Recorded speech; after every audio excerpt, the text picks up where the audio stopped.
You ask Tiger to solve. This deals with linear equations with one unknown. The final result is x equals 7. Let's solve it step by step. Simplify the expression. Expand the parentheses. Multiply the coefficients. Simplify the arithmetic. Swap sides.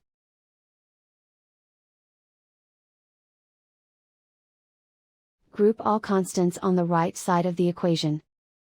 Add 25 to both sides. Simplify the arithmetic.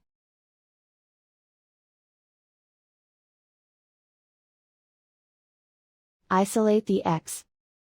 Divide both sides by -15. Cancel out the negatives. Simplify the fraction. Cancel out the negatives.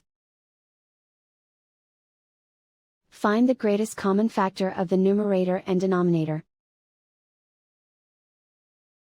Factor out and cancel the greatest common factor. And so the final result is x equals 7.